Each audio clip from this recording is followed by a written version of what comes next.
Welcome to Unpacked, real conversations for diplomatic partners who are ready to unpack more than just boxes.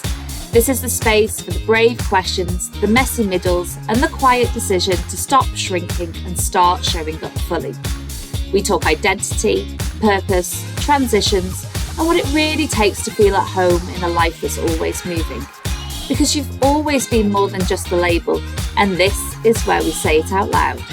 Hi, I'm Emma, and I'm with my co-host, Anna. Hello, everybody, and welcome back to Unpacked. I'm here with the lovely Anna, as always. How are you doing, Anna? It's been a long time since we've had a recording session. Exactly. Hi, everyone. Hi, Emma. So lovely to see you and everyone. And indeed, it has been a while. I think last time we connected and recorded our last podcast, it was at least 3 weeks ago, right? I was in Dubai. So Yeah.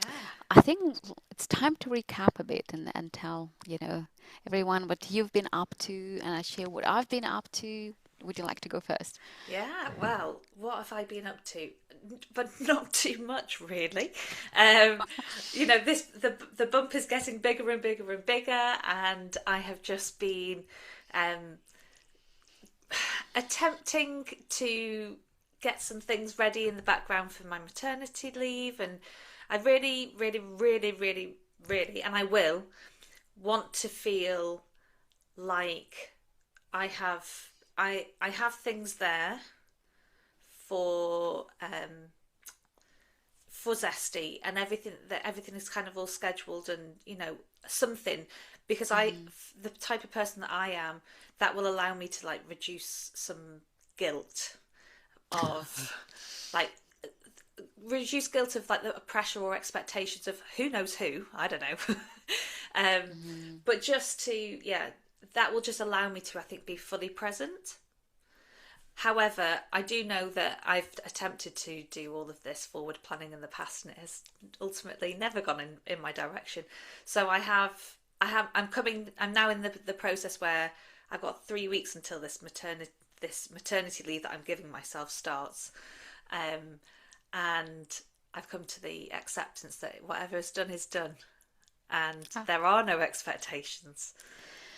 Exactly. I think I love that, Emma. Well, it's admirable. I understand why I think you're obviously diligent and you love what you do, and you are a creative person, and I totally understand that, you kind of want to be fully there present with your work, and then you want to be there fully present with your child. I think that's the rumble jumble a lot of moms get into. You kind of feel guilty when you're with your child because you're not doing your work, and vice versa. And I think exactly having this, now I'm fully present here and doing but then again, come on, we're human beings.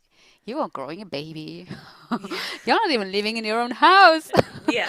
I mean, come on, just be easy on yourself. There's so many moving pieces, right? We were discussing that, being Yes. pregnant and being a diplomatic spouse. It's not easy. It's not easy, no, and I know we'll talk about a little bit more about that today. But before we do, Exactly. Anna, can you tell us how your last few weeks have been? I think yours have been a bit more exciting than mine. Oh, they've been exciting, but also when you travel quite a bit, and I did exactly that. So I spent a week in Dubai, which was lovely, and then from Dubai I flew to Australia, actually together with my daughter, with my 15-year-old, because the school year, right? It's the opposite hemisphere. It just started.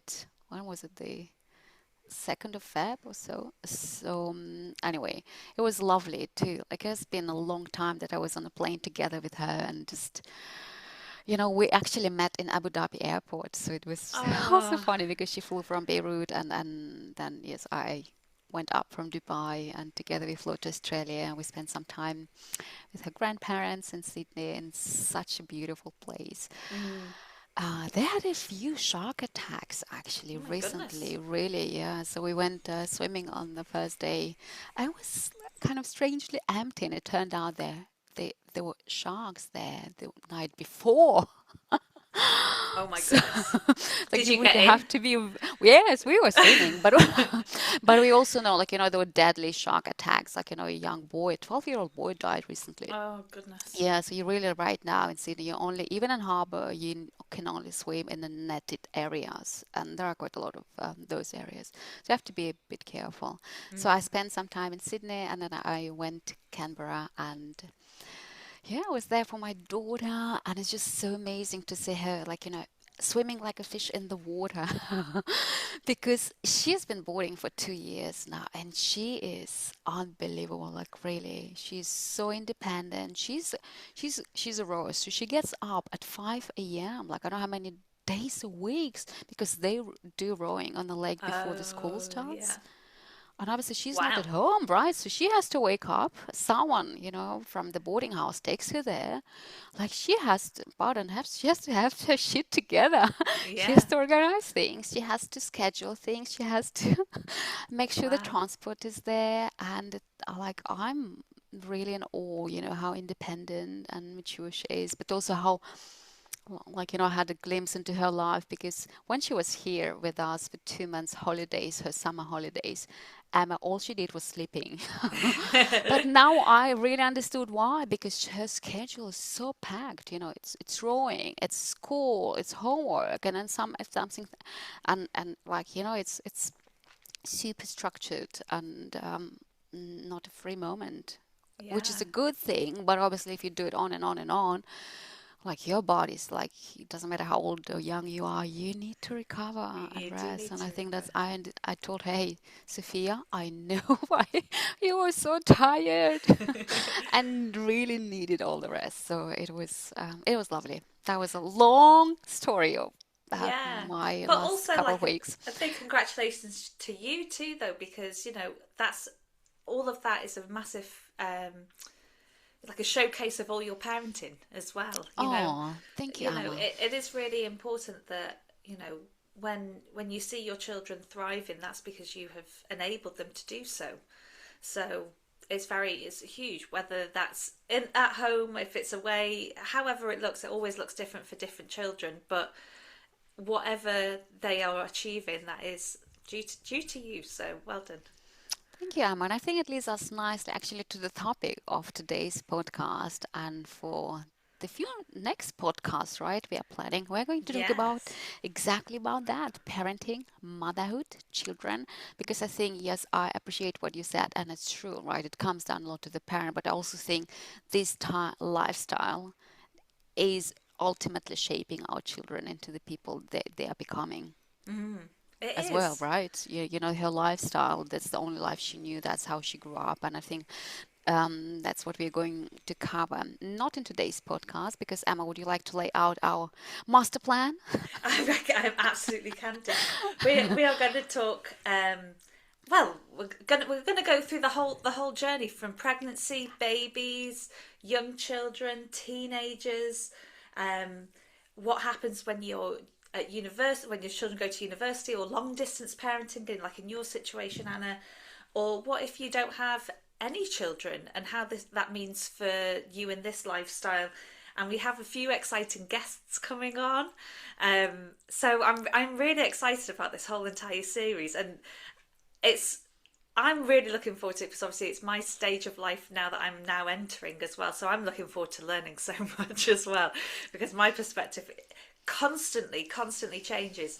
And I was speaking to somebody recently, and she was saying, she was hoping that they were going to start a family in the next year or so. And she had so many questions about, schooling, and, taking children from one country to another, and how does that adapt how they feel, or all of those questions that happen when you don't even have. I mean, this just shows the burden of motherhood, right? She's already thinking about when they're 5, 10, 15 before they've even come into this world. And I just think I was able to offer a slightly different perspective, because I'm in this world already, and obviously as a teacher I know, primarily for working in international schools, how used children get of this transient lifestyle. And she was Oh, like, yes. I never even thought about that all of their friends would also be used to moving, because we're so, or the traditional mindset of always being in one place in one time. So these children that we're raising in this crazy third culture world is we're creating a whole new type of person. and so Exactly. open-minded. So I'm really excited to learn about everything that we're gonna dive into over these next 5 or 6 episodes. Exactly. So today we're starting with the pregnancy, right? And that's our first, obviously, that's how, yeah, it's how it Yes, all begins. it is. And obviously, I would love to share my story and Hmm. where I'm up to at this point. But I do want to say that this is very personal to me and my opinions and what's, in my own personal circumstances. And I know lots of people have completely different stories and different experiences, different opinions, different desires, different needs. So this is not a I'm doing it the right way type of story. And I'm hoping that I can balance out everything really. So shall I just get started? Yes, please Yeah. dive in. Um, so we'll start right at the beginning for me, which is we had a choice of whether we had our baby in Kenya or in our home country in the UK. And for me, it was always an obvious choice that I would come back to the UK. And I know lots of my friends have had their babies in Kenya and have had very wonderful experiences. But for me, I thought, well, first of all, this is first grandchild for my parents, so isn't it lovely to have that family support around? Also, there's like funny things with the insurance where they make you sign things when you don't, because they recommend that you have your baby in the UK, for us particularly. And I know every insurance is different. And that didn't make me feel at ease, basically. Probably because I've never done this before, I've got no idea. And there's always that idea of safety around going back to what you know and the familiarity, and that is what I've picked. So I felt very confident in that decision. I never questioned that decision. But in reality, I now see why so many people choose the opposite way and kind of go against that original, insurance advice. And even from day one, you're basically navigating 2 healthcare systems plus an insurance company, where I've had to navigate the NHS, the standard of care, private healthcare, and it's been mind-boggling, because obviously the UK health system is set up for people who live here constantly. So I flew back for the first initial booking appointment, and then I ended up, I was like, well, can I have my scan in the next 2 weeks? No, it doesn't work like that. You have to do this appointment, then you get your scan appointment. And so then I was delaying things. And even for the 12-week scan, I mean, we had paid for some private scans before then, so that Andrew could have been involved within that first initial process, but he wasn't actually there for the 12-week scan in the UK. I took my dad, and I was going round and saying, "This is my dad, everybody. This is Grandad. This is Grandad." And they're like, "Okay, does Grandad have a name?" I was like, "We are not getting confused. This is not my husband. This is not what's happening."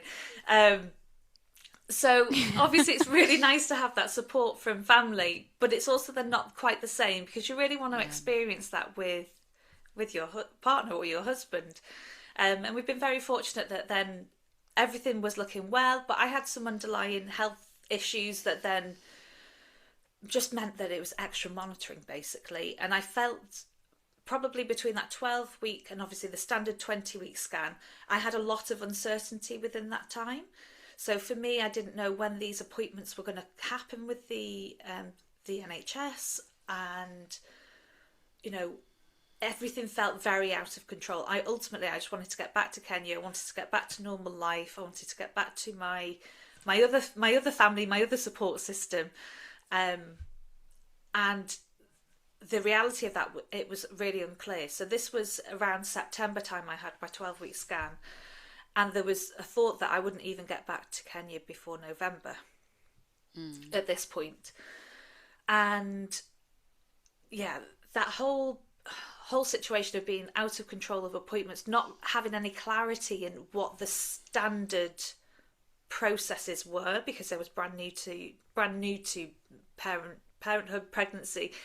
I had no comparison to understand, and it was a really challenging time, because I just wanted to know. And obviously, on the other side, I was like, well, I know I'm in the best place, because if anything is wrong with me or baby, then like this is where I want to be, So it was this constant tension between my wants and my desires to be back into my normal home, my normal surroundings, my normal routines, and then also knowing that from a health perspective that I'm in the right place. Luckily, I'm very persistent, and I managed to get all of my answers. I was on the phone to the hospital pretty much every day until I understood if everything is okay, when do you normally call in for appointments? And I got all of those, managed to get those scheduled. So I was back to Kenya, I think in September, towards the end of September. It didn't take too long with the lots of persistence. And then we had a good few months there before I then had to fly back to the UK for the 20-week scan. And again, this is something that you don't really understand, or kind of have the, I didn't have the perspective that flying at 12 weeks and at 20 weeks, how exhausting that would be on my body. And also, we were very fortunate that Andrew had support from his boss to work partly like remotely for a small amount of time, so that he could accompany me. But generally, there is no policy or guidance that allows him to come back for these appointments. So on one hand, I was like, well, I'm following all of your rules, and but I also need my husband there too. And I did then think, when you decide on this path where you have your child in a different country to where you're posted, which for many people it's not even a choice, it's just a must. Sometimes you don't have a choice. It's a must, yeah. We are putting women in a very vulnerable position, really, because 12 weeks and 20 weeks, they're the times that if you're going to receive bad news, you're going to receive the bad news.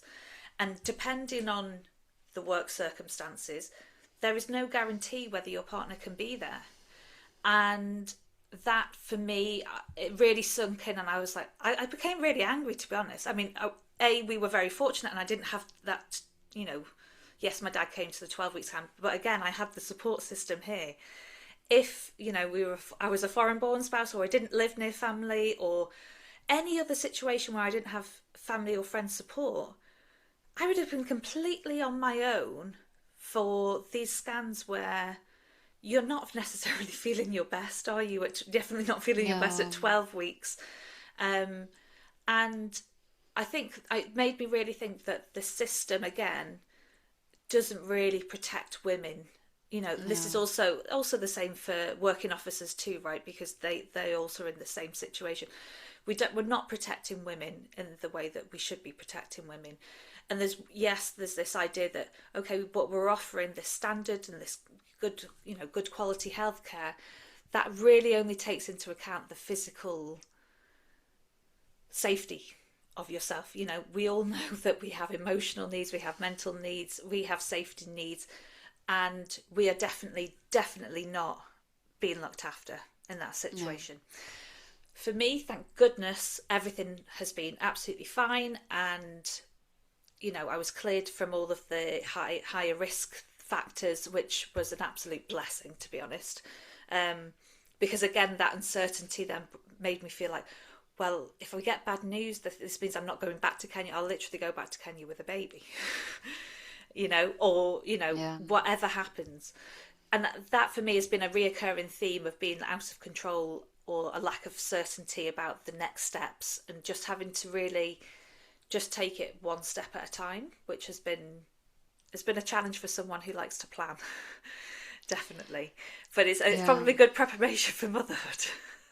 It probably is a good preparation motherhood, but I think like listening, obviously, I mean, we are recording this podcast, we're in touch, I know a lot of what you've just recalled, but like listening to your story, yet once again, kind of now all put together, like it really, I think it demonstrates how unplannable and how uncertain everything becomes when you're pregnant, when you're going through all of that, and how much, I mean, fresh is probably not the right word, but really, like, how challenging can it be for an individual, like, for a mom, it's your first pregnancy, or even if it's not, but it's just like, there's so much uncertainty built in anyway, but in this life, it's everything gets to the next level, everything gets amplified. It's uncertainty and unplanability on steroids.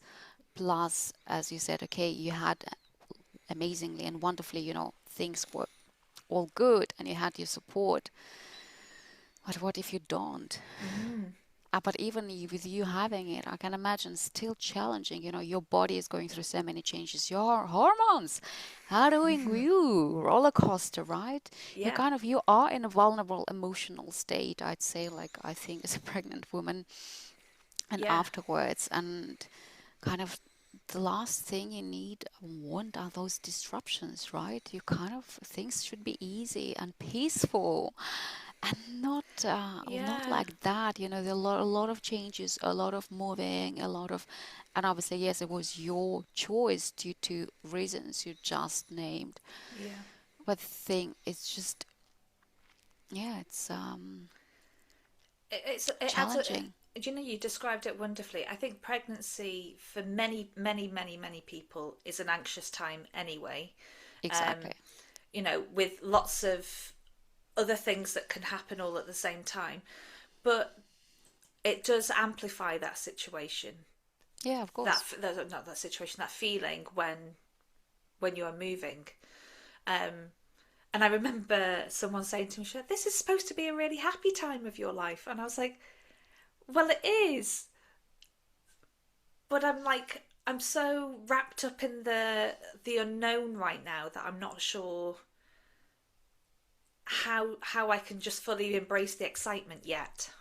So there's one hand that yes, I'm very grateful, I'm very happy, I'm very excited, but there were so many other external factors that were kind of taking me away from that excitement. But yes, I've been very, very lucky that everything has been. We've had a very beautifully grown baby, and I was able after that 20-week scan to go back to Kenya, and then I just had to have additional monitoring, which again the insurance was very supportive with. So I've had a lot of support, from the insurance side as well. And then I knew that I had to then fly back because of this higher risk factor earlier than expected. So again, when I was making that decision in September time that yes, I'm having this baby in the UK, and I'm very happy and still very happy with that decision. I was also thinking, well, you can fly back at 32 weeks or 34 weeks or whatever the airline says. So then to then be told, oh no, you have to fly at 28 weeks, you're a higher risk pregnancy, you need to go back at that point. And then I flew back in January because of that reason. So yeah. And then in January, and I'm thinking, well, baby isn't due until like end of March, early April. Like that's a long time to be away. It is. So 10 weeks without my husband, it will be by the time he gets here. And we were hoping that maybe something might have happened, like with a conference or something that he might have had to come back to for the UK, but it didn't turn out that was possible. So in the back of my mind, I've been like, okay, from a personal perspective, I'm very lucky I've got a family to stay with, perfect, and I'm being very looked after. On the other hand, it's like, well, I also want my husband and I want that support. But then I'm also thinking about him and thinking he's missing out on, seeing the bump grow, feeling the bump, all the kicks and all the movements, and whether he would have been able to come to every single appointment or not, I'm not sure. But he would have been able to attempt to come to some of the appointments if he was here in present. So on the other side, he's also I feel like he's missing out also on a lot during this time when also he wants to get excited. And it's funny when you have this separation between, like, we've done a little long distance. This is the longest time we've done long distance without seeing each other at all. But your lives, you have two parallel lives, don't you? You do, yes. You It know. is. Exactly. So it's, well, Emma, uh, you've been doing so well, right? Yeah. You've done so well so far. I think you can Yes. also give yourself, lots of credit for how you managed and mastered, those uncertain times. And, it's not easy. And like I think like you are in a vulnerable emotional place when you're expecting your first baby. And like luckily, okay, things were turned out really well, but still, not having, I don't know, your husband around, and it's yeah, and still like it's not your house where you are, and maybe you would have done things slightly different, if it were yours, right? Yeah. Well, and even just from a practical perspective, I'm like, oh my gosh, I've got to get this cot, a car seat, a pram, Yes. all of the other baby paraphernalia. And I'm like, how am I getting all of this on a plane? Um, Yeah. and getting it off the other side. So, again, there's support from the office in terms of like additional baggage and things like, there are additional allowances, but how that plays out practically in real life, if I'd had my baby in Kenya, I could have had a shipment that came over months in advance. Could have had everything all set up. And in reality, what I have a bedroom at home, which I'm very happy for. But it's looking like a baby factory warehouse or something right now. With my poor parents have been receiving parcels and like, you've got another one. Um, Yeah. full of baby things, because you're not in this situation where you're able to fully nest and get settled in that process. So No, it's again, temporary. Like I yeah, think exactly, it's uncertain, it's unplannable, it's temporary, and it just adds up, right? It piles up. Like, it's not like, it's the end of the world. None of that is, but I think it's yeah. just the combination of that and of a prolonged period of time. Um, Yes, and Emma, you said sometimes, like I know you, I don't think you're going to give birth in Lebanon. I think you have to go back to Australia. So there are a lot of countries where you cannot give birth, and obviously this is your first baby. Imagine if you had two kids. Well, that's exactly What what would I was you about do? to say. And I was, a lot of my friends who have had their babies in Kenya do have younger children, and I'm like, of course, like why on earth would you, if you didn't have to, why would you disrupt that routine when you have your home, you have your Of space? course, yes. They might have nursery or school commitments. Like it doesn't make any sense why you would then disrupt all of that to move country, like at all. So No. again, this has offered me so many alternative perspectives, because initially I was just like, well, why wouldn't you go back to the UK? That's that's a system that we know, Okay, I so see. Yeah. it's it has definitely opened up my eyes, and there are so many interesting things practically, emotionally, um and your own safety things that ultimately there is an international hospital in Kenya. There is no reason why there's to say that standard of care is better or worse than what I would receive here. It's just policy at the end of the day. Yeah, definitely. I hear you. Wow, well, what a journey. Yes, we've got it, and then now we've just got to get to the other side. Exactly. You're kind of approaching the end of that part of the journey, right? The Yes. kind of getting to the exciting. I mean, not, and don't mean this part was not exciting, Yeah. but the Yeah, main but part, so to speak, the main the end, part, the yeah, main the end act is is coming. inside. The main act is coming soon. Yes. Yeah.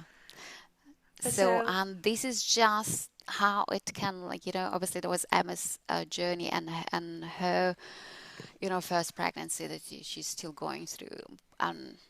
But I think a lot of us can relate, this is obviously I was pregnant 3 times, I have 3 kids, so I know what it is like just to be pregnant, okay? I was not necessarily moving countries. We moved when my son was 1.5. But as I said before, I was pregnant like with all my 3 kids, not in the country of my birth. It's not. So my eldest was born in the Netherlands, and my middle child was born on the west coast of Australia, and my youngest was born on the east coast, right in Canberra. So they yeah. were all born in different hospitals. They all had different standards of care. They all handle things differently. So for me, it was also, I mean, I was not on a posting as such per se, but I know what it is like to give birth, you know, in places like, you know, especially with my son where I did not have family. And having, you know, 3 young kids and hardly anyone to help you out, that's challenging too. Yeah, well, it's very challenging, and maybe we can pick up this next time how you can take us to the next stage, Anna, where we've actually got the baby.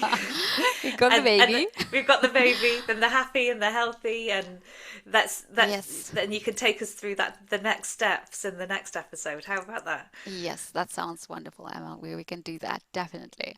Well, thank you so Wonderful. much for sharing with us what you've been going through. And it's a lot. It's really, and I think you've been doing it so well. Really Thank you. had a, you know, how do you say it, chapeau. But yes, it's been a lot, but yeah, ultimately we're all healthy, and that's the main thing. And that's what Exactly. we just need to focus on. Anna, if we wanted to catch up with you, how do we find you? Not just a spouse. That's my handle on Instagram. And not just a spouse. Same website. And yeah, I think the rest is in the show notes. Yeah, everything's there. How about you, Uh, Emma? You can find me on Instagram at The Zesty Life, and my email is also in the show notes. And we've also got our anonymous link if you want to ask us a question or you want us to talk about a specific topic. Please do let us know. And just keep doing everything that you're possibly doing. You know, share, like, subscribe, tell a friend. We really do want to just continue to build this community of wonderful women. There's like women and swimming, but there we go. Of wonderful women. So Yes. wonderful. Oh, Thank you so much, Anna. Thank you, Emma. Bye, everyone. We'll see Bye-bye. you soon. Bye. Bye.